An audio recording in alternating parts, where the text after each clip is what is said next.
Hey guys, welcome to Juice Ready. Over the next few weeks, I'm going to be interviewing a few interesting South African people, and batandwa ntsebeza is the first.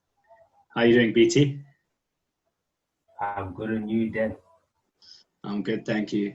You shared an interesting story with me the other day, and I wanted to actually talk more about. So we do have a sports podcast, but we want to talk a bit more about football and the history of football in South Africa, and some of the mostly history, where we come from, where we are now, how do we get better.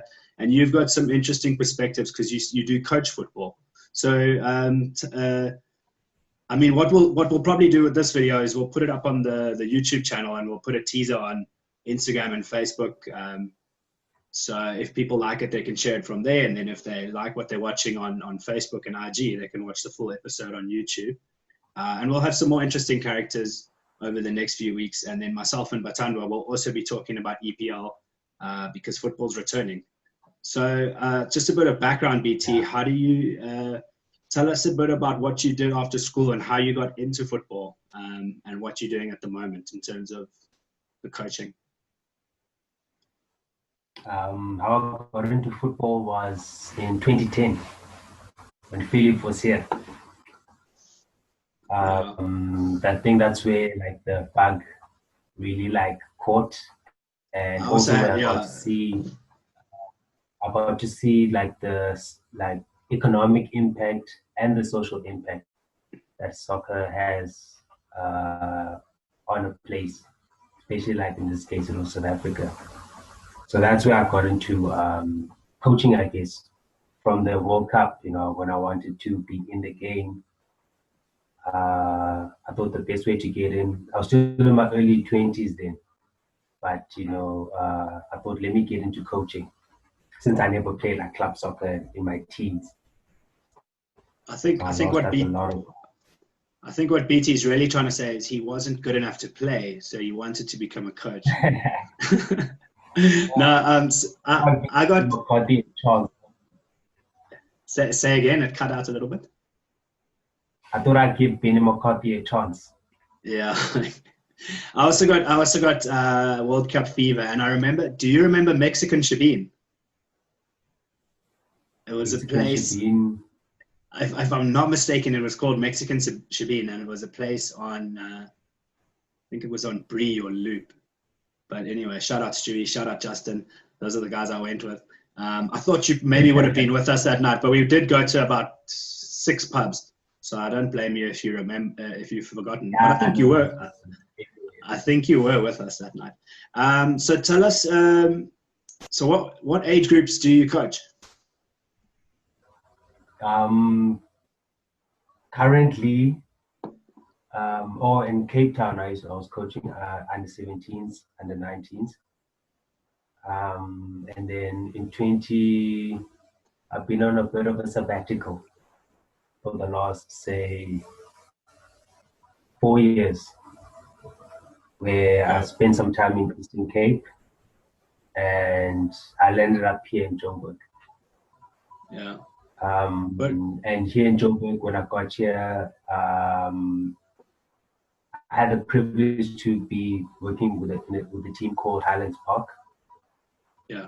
And at Highlands Park, I was basically, interning or being shown the ropes of, a PSL setup. Yeah. Are they in the? Sorry, I was just going to ask: is Highlands are they in the PSL at the moment, or are they in the second division? No. They're in the PSL. Yeah, so second season in the PSL. When I got to Joburg, and they were still in the NFD. Okay, what I would call the Mvela League, because yes, it was sponsored by Mvela for one season, and it got known as that. Now it's called the Glad Africa. Oh, is it a sponsor as well? Yeah, and they get TV time there on Super Sport, so which is good. So that's where Highlands Park was. Yeah, and And they were there for a while, and now they're in the PSL. So I do need to brush up on my PSL, particularly if we're going to be talking more about footy. We're going to bring South African soccer into this. is So especially like a name like Highlands Park, which is crucial in the history of South African soccer. yeah, so do you want to tell us a bit more about that as well? Basically, so what made the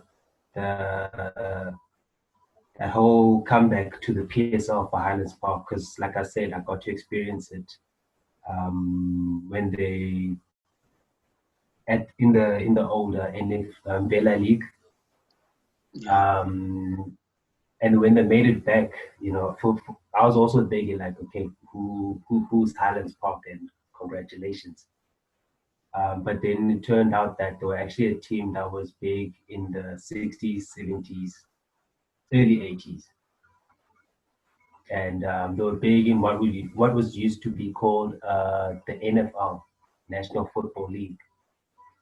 Yeah. And during that time, before the 80s, before 83, there used to be different streams of the PSL based on race because it was still apartheid time.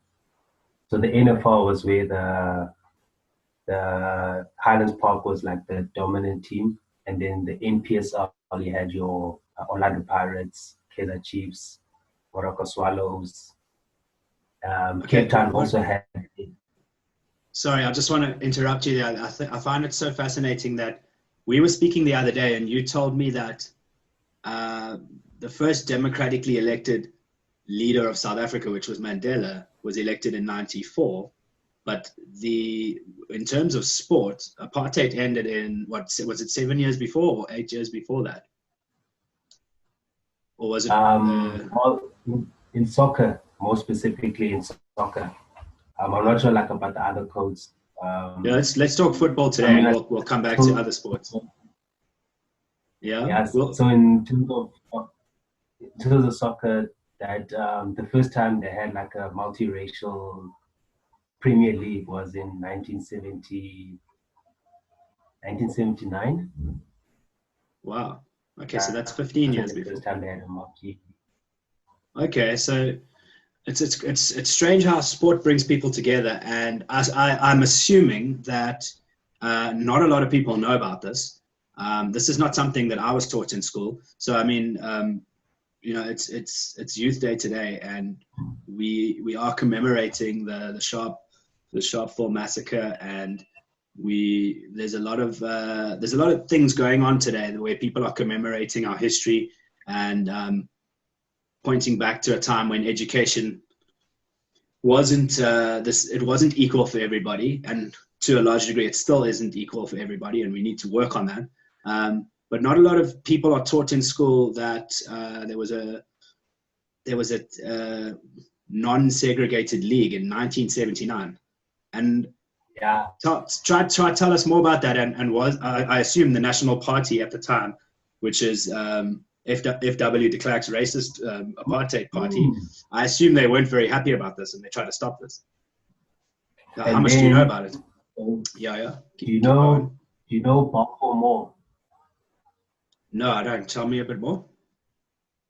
So Balfour Mall is basically in the area of Joburg called it's on Louis Botha, which is one of the main roads, a road that Yeah, connects Alex to town Sandton. basically.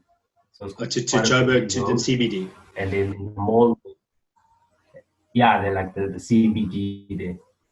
Okay. And it's a very, so that's where it's like it's a Jewish, so between town and Alex is a Jewish community. And that's where that powerful mall is, like a, like the mall roads, your Waverly, your Bramley, and then you get Alex. So they used to Balfour Park and then in 1983 it got demolished. Uh, the mall that it is today. But Balfour Park used to be the home of Highlands Park, and that's where they used to be. Like when you speak to people now, even Jomo Sono, he used to go watch the Highlands Park games there, And there's actually one story of they even made an advert, I think Vodacom or something, where Jomosono left his wedding at half time because his Pirates was losing against Highlands Park. So He Jomosono left didn't like that, so he left. his own wedding or someone else's wedding. Yeah, you can Google it and even there's an ad. Check it on YouTube. He left his own wedding at half time and went on Okay. to go score. Pirates beat. There's even a picture where he's jumping like in the air like that. Okay, but well, if I mean, I know that his wife was. I know. I mean, there's lots. Sorry, BT. I was just saying that I know Okay. his wife was. No, I was just saying that I know his wife must have been pissed off about that. But are you confirming that he scored the winning goal and they won? Because then I think it's maybe worth it. Yeah, it's fun. They were Pirates was down. He came on at halftime. The crowd went crazy, and then he scored the winning goals, 2 goals, I think. Okay. So that's like now the history of Highlands Park and the Soweto Giants. Yeah. So anyway, back to the reason why Highlands Park had to stop or ceased as a club in the professional level. In 1983, when Highlands Park decided that they wanted to join the Black PSL, the sports minister of that time, I forgot his name, but it's obviously like a national party kid. So he was a sports minister, and then he said, obviously, like we can't support that sort of move, but we won't stop you. Okay. So there was a bit of like so they allowed it to happen, but there wasn't like that much government support, and they rezoned the Bafo area and they sold that stadium to developers who built more. So sometimes you don't know if that was a move done on purpose to spite Highlands Park for their role in trying to create, have a multiracial league. But they didn't do it completely after 1960. So 1979 happened, and Highlands Park played now in this multiracial league for a few seasons. And then in 83, that's when Highlands Park ceased to exist in the professional level until now in 2016 when they made that comeback. Okay. And so was it called Balfour Park back then? And then when they made a comeback, it was called Highlands Park, but it was the same. No, Balfour Park. Balfour Park was the home. Was the stadium. Was the home okay. Yeah, like Old Trafford. In fact, Gotcha. the guy who started Highlands Park, Rex Evans. Yes. So because at that time they had Brazilian players, they had English players, guys from the EPL. They would sign guys from the EPL to come play there for Highlands. So he had scouts. There's the coach there, Joe Frickleton. He was a Scottish dude, Scottish international, got scouted by. So Rex Evans was ahead of the game, right? So when he developed Balfour Park, he developed it in such a way that it resembles Old Trafford, based on like what he saw in like EPL. Like, nah, let's have it here. And get this. So before Balfour Park, teams used to play in like underdeveloped stadiums with like stands, but no floodlights, so they couldn't play at night. When they trained in the evening, and it's like winter, because the sun sets here at like 6. So like they'd have to park their cars all along the outskirts of the field and put the lights on so they can carry on training in the evening. Oh, I see. Yes. So Rex Evans. Yeah. Carry on. So Rex Evans was like a pioneer in the sense that he was like, nah, man, South African soccer doesn't have to be like this.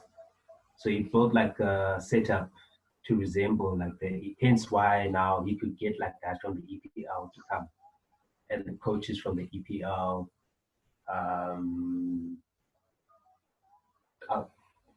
I'll, I'm trying to think now of the. But if you look down the era, you find that there's lots of players that I'm just pulling it's up Rex totally. Evans. Okay, well, BT, that's an extremely interesting story. And what I want to do now is just share my screen, and let's have a look at these images that you sent me earlier in the day. This one is just thank you. I didn't know Prenutro was a sponsor, but Prenutro presents the South African team. When is this from? Oh, um, so that's in 19. Oh, snap. So let's talk. Those are the guys there. So can you see the guy in the suit, Yes, in the black suit Joe Frickleton. on your left? Yeah, Joe Frickleton, Smoking Joe. Okay. So he Okay. was Yeah. like the like a top coach back in the day with Highlands Park. So that picture was taken 1979. Again, they made like a mixed team.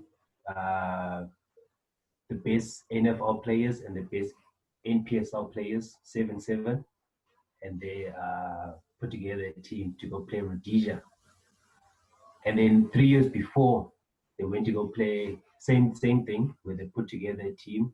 Do you remember Gary Bailey? Yes, the goalkeeper. Yeah. So Gary Bailey's father, Roy Bailey, was the coach, and he had to put together a team, or like they had to form a team, 7 blacks, 7 whites. So this And is did like it? 3 years later. Okay. And did it have to be 7-7? Yeah, like they had to make it, Okay. Well, best it of each. seems, yeah, it seems a bit ridiculous now, but I mean, they had to. This was a different time we were dealing with completely. Um, Yeah, I know. okay. Remember, there was still like those Soweto riots now. Yes, correct. So remember Well, the back Soweto at riots the of time. 2016? Yeah, yeah. No, so I did brush up on my history a little bit before I looked at this before when you sent me these photos. Um, so talk me through this photo a bit. I'll read it for the listeners. Patrick for Oh, Jomo. here's the one. Is this when he left his wedding halfway?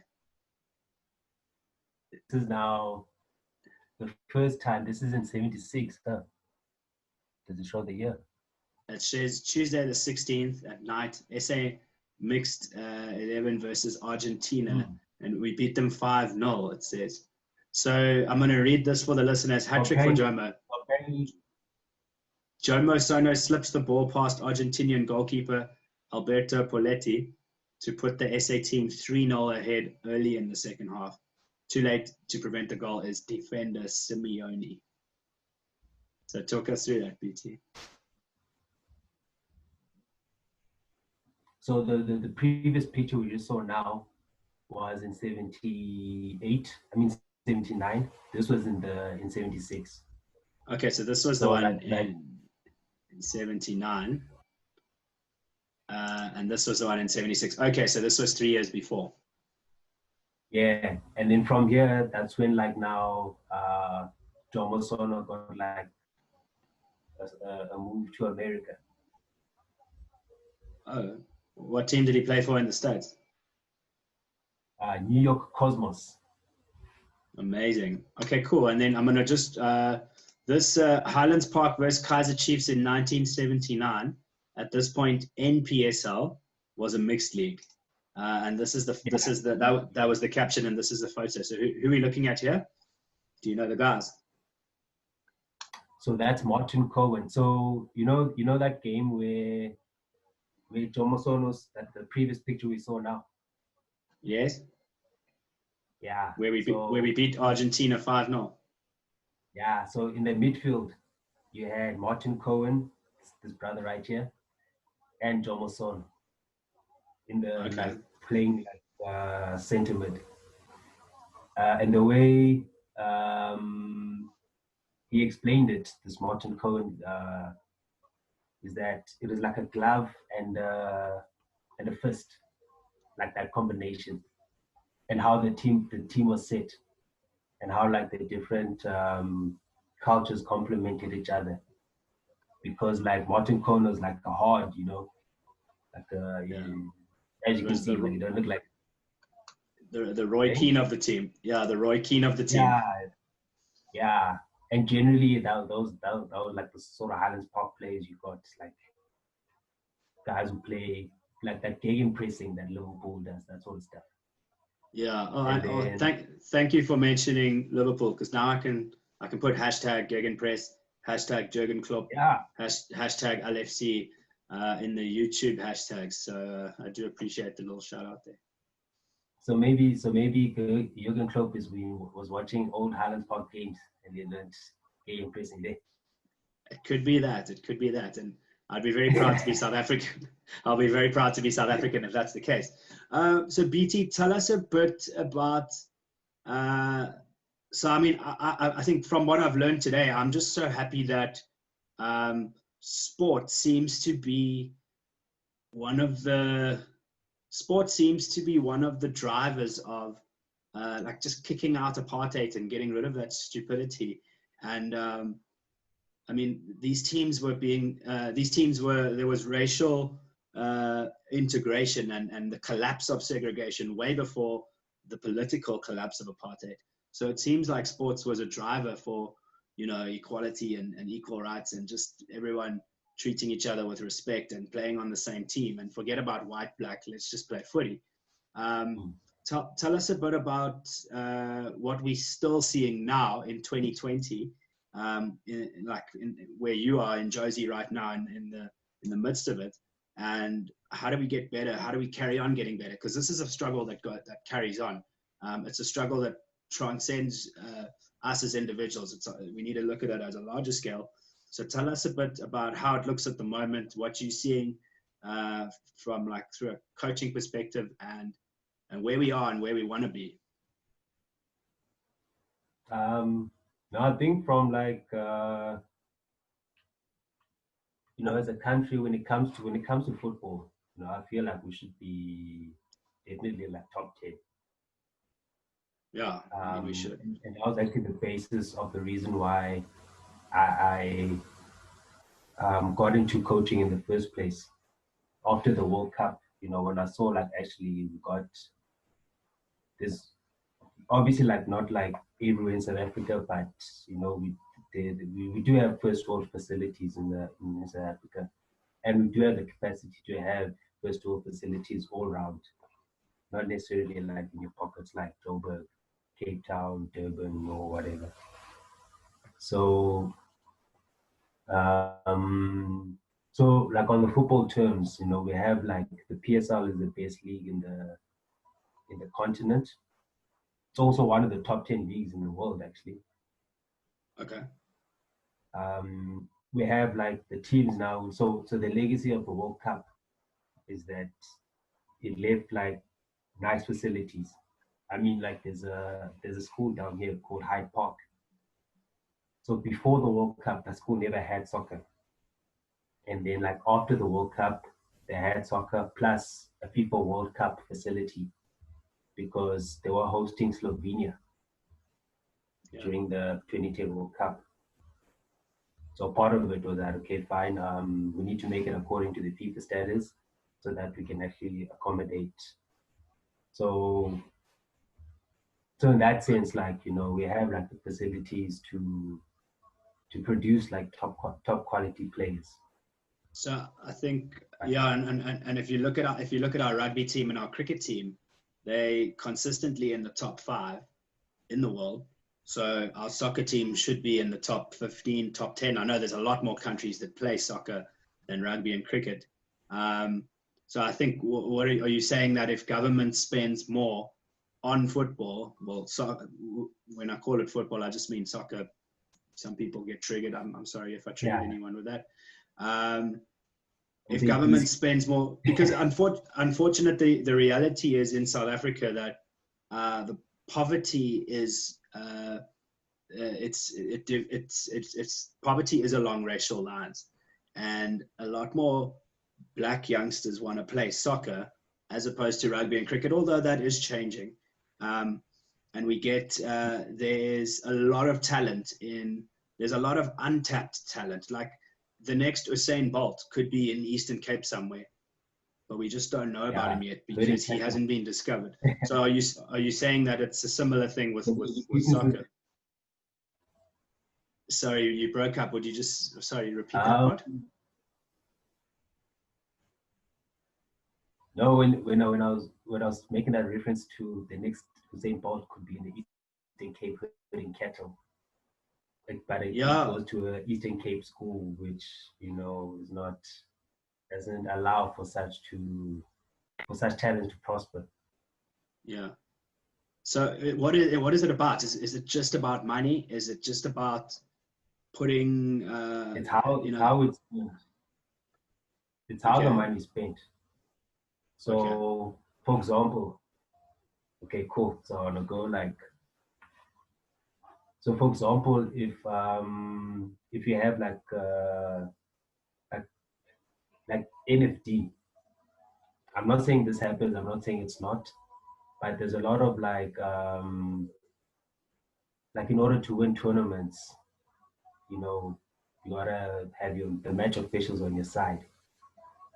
I know what you mean. I've played soccer for a club for the last 15 years, and I know what you mean. I kind of know what you mean. Yeah. So you find that people are using money now instead of like even building infrastructure. It's used to lubricate certain sort of agreements or whatever. So I think like if we can go back to perfect example I'll use is like schools. If you look at, that's where the talent should be coming out of. That's where it used to come out of. Dr. Kumalo back in the day, he made his debut for Chiefs while he was still in matric or while he was still at school. But now you don't get those sort of stories anymore because you find that like now school soccer is not, and there is cash allocated for it in the national budget. Like if you look at it from a governmental point of view, you find that there is cash that's allocated to sports, but then you don't see it like when you go to like a place you don't see like what they do with it. So do we need more transparency, or what do you think? Yeah, maybe transparency, accountability, and even motives, because maybe like ever since big money came into soccer, you have the wrong people in it with different motives. Like you don't have back in the day, like in the say up until the 90s, before it became like this industry it is now. You don't have like too much. You had people running football. You had football people running football their way, but then it became like political sometimes, and that's where you find that like you don't see like the tangible benefits of all that money that we have. Even the World Cup, the legacy fund, like lots of money. Sepp Blatter, he brought the World Cup here. What took how the World Cup came here, but it's good we had a World Cup in Africa. But like it left a big, huge legacy. Infrastructure, the Gautrain, the Ort Tambo, look at it. Yeah. And but I think there's a very real problem of corruption in South Africa, and there's a very real problem of corruption in football. So if you mix the two together and you talk about football in South Africa, I'm not surprised that there's a problem with not having transparency, not having accountability when money's concerned, and getting people into clubs that don't really have the right motives. They're not really soccer men and women, they are politicians. But would you say that having the World Cup in South Africa in 2010 and having more schools take up soccer, are we on the right path to get South Africa, Bafana Bafana, our team, Are they going to be in the top 30, top 25 teams in the world in the next 5, 10 years? Are we on the right track, or are we always going to be rubbish? I mean, I struggle to even watch them sometimes. I want to watch South Africa like they played in that first game of the World Cup. I mean, we all remember that game. Yeah. But that was because there was fierce. I mean, maybe it was the Vuvuzelas, maybe it was her home soil, maybe it was just millions. Yeah. So are we on the right track, or what do you think? I think there's like, I'm an optimist, you know. So if you look at, like I said, like our basic infrastructure is there. There's lots of hope. We don't know what the COVID is going to, or like the whole pandemic is going to do now. Obviously, the scale is going to drop a bit. But last year, the PSL broke the billion rand revenue, or what's it called again? Basically, the PSL was a billion rand industry last year. Okay.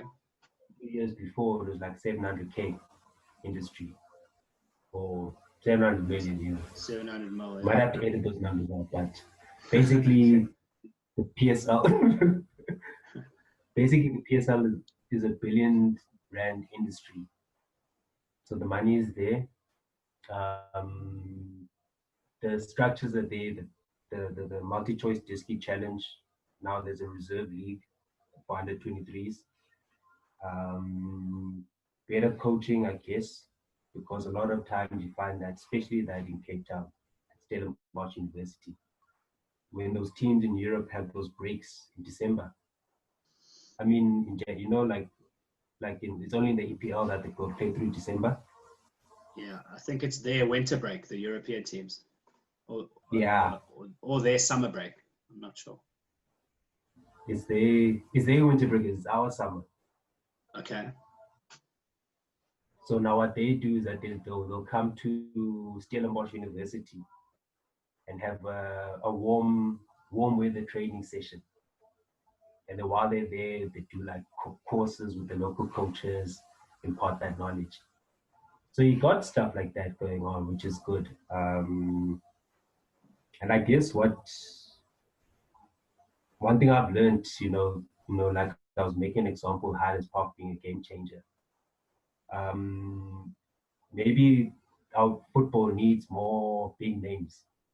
You know, like we've got like Kaizer Chiefs, Orlando Pirates are the only like, institutions, I would say, in South African football. But there's no other team that's like, because I mean, they got history and they've got now their numbers. But now we need more, we need like a bigger narrative to our game. Yeah, rugby, we've got 5 big teams. Cricket, we've got 4 or 5 big sides as well. Soccer, we really only have the 2 massive teams. So there you get your Ajax Cape Town and Cape Town City and Morocco Swallows, but they're not as big. But could you find that, because also like if you look at now rugby and cricket, each province is represented. But now in soccer, you don't see that. Eastern Cape, there's only Chipa. And he came there, he's not like institution, like from, like whereby, like, like Pirates, they'll tell you, hey, this is where our fathers, and then this is where they used to play, kind of thing. Yeah. But we don't have too many of those. Teams come and go. All right. BT, I think this was a very interesting conversation. Thank you so much. And I think we're going to wrap up, but I do want to have you on again. And actually, we should chat EPL, and we should do it soon, because we know that Liverpool is ready to wrap that league up. And I want you to be there. I want you to be there celebrating with me when it happens. There's not a lot. No fans are going to be allowed in the stadium, but I might just make a trip to Josie just for that day, just to see you. All right, cool, man. Thanks, BT. I'll chat to you soon. All right, peace out. Cheers. Thank you for that.